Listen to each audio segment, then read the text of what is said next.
The Ontario Science Centre, it's quite a landmark in the city of Toronto. It has exhibits. It also has different activities especially for young people that are science related. And as of today, the doors to the Science Centre are closing, and they're closing for good.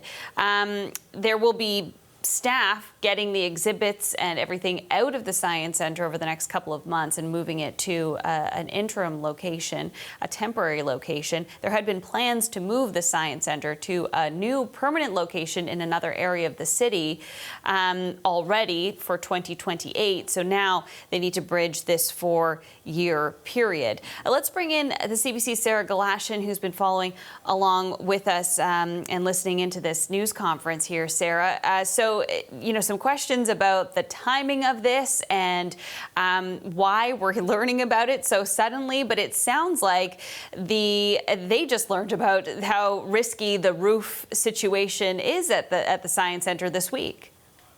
Yeah, well, Jacqueline, you call it a landmark, and it is a landmark.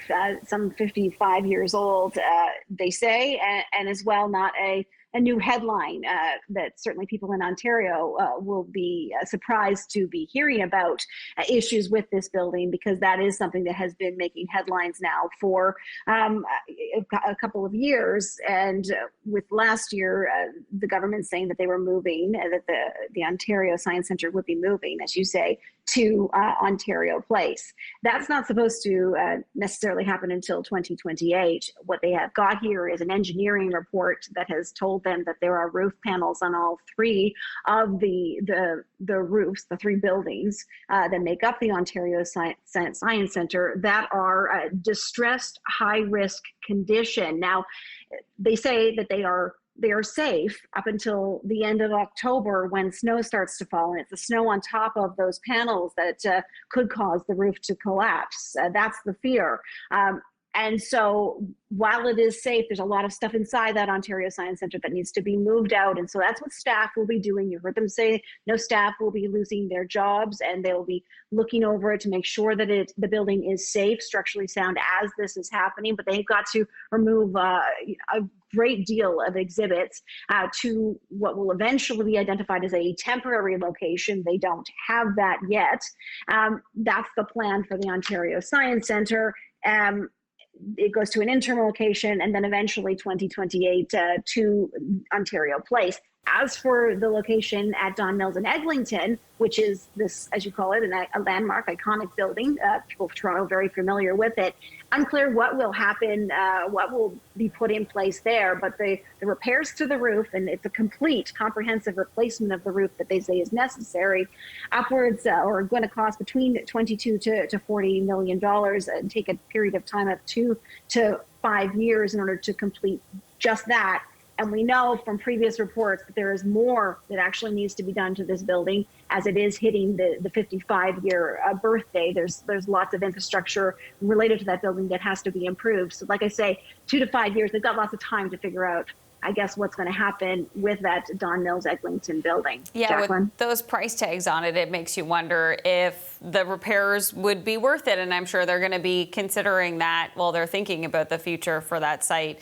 Sarah, and what about the future for the people that would go there? This is a huge attraction for kids, for students, classes, also the activities that they would have had planned for the summer. A lot of people wondering what would be happening to summer camps and whatnot.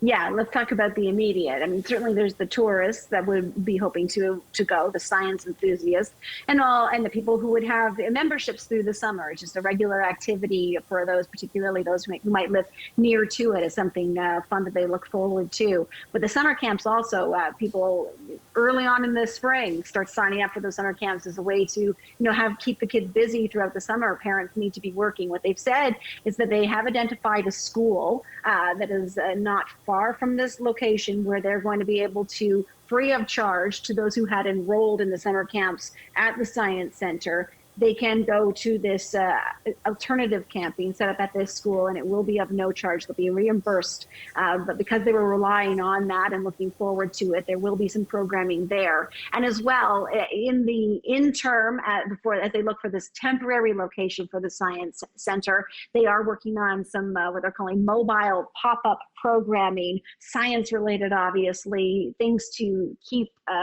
the Science Center in the mind of the public. But these are very early days. Obviously, this is all happening very quickly, so unclear exactly what that might look like. Jacqueline? Okay. Sarah, thanks so much. That's the CBC's Sarah Galashan.